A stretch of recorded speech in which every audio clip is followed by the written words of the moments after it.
അപ്പോൾ കൂട്ടുകാരെ, ഞാൻ 2 ദിവസം മുമ്പ് നമ്മളെ വെട്ടുമാങ്ങയുടെ അച്ചാറിലുള്ള മാങ്ങയുടെ വീഡിയോ ഇട്ടിരുന്നു. അന്നേരം എനിക്കത് ഇടാൻ പറ്റിയില്ല, പിറ്റേ ദിവസം ഇടാൻ പറ്റിയില്ല.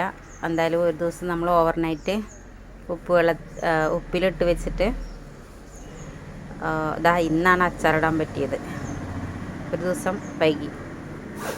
എന്തായാലും അച്ചാർ റെഡി ആയിട്ടുണ്ട്. നല്ല ടേസ്റ്റ് ഉണ്ട് കേട്ടോ അച്ചാർ. അപ്പോൾ എന്തായാലും ഇത് നമ്മൾ കണ്ണിമാങ്ങ പോലെ തന്നെ ഒരു മാസം ഭരണിയിൽ ഇട്ട് വയ്ക്കും.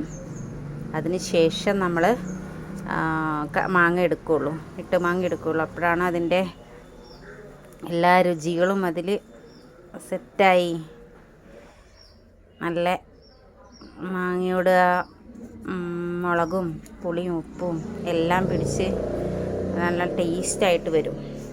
മരത്തിൻ്റെ തവിയാണ് കേട്ടോ. അപ്പോൾ കണ്ടോ മാങ്ങ. അപ്പോൾ അന്നേരം നമ്മൾ വീണ്ടും വീഡിയോ ഇടും ഭരണി ഓപ്പൺ ചെയ്യുന്ന സമയത്ത്. അപ്പോൾ അതുവരെ നമ്മുടെ കണ്ണിമാങ്ങ ഭദ്രമായിട്ട് ഭരണിയിലിരിക്കട്ടെ അല്ലേ. അപ്പോൾ നമുക്ക് അതിന് ശേഷം എല്ലാം സെറ്റായി അവരുടെ എല്ലാ പ്രവർത്തനങ്ങളും കഴിഞ്ഞ് നമുക്ക് എടുക്കാം. ഓക്കെ, മാങ്ങയും നമ്മുടെ എന്താ പറയുക ബാക്കി കൂട്ടുകളൊക്കെ അവർ രാസപ്രവർത്തനമൊക്കെ നടത്തി കുളിച്ച് കുട്ടപ്പന്മാരായി എല്ലാം യോജിച്ച് വരട്ടെ. അതിന് ശേഷം നമുക്ക് ഓപ്പൺ ചെയ്യാം കേട്ടോ. അപ്പം നീ ചൂടാറണം, എന്നിട്ട് ഭരണിയിലാക്കി വയ്ക്കും.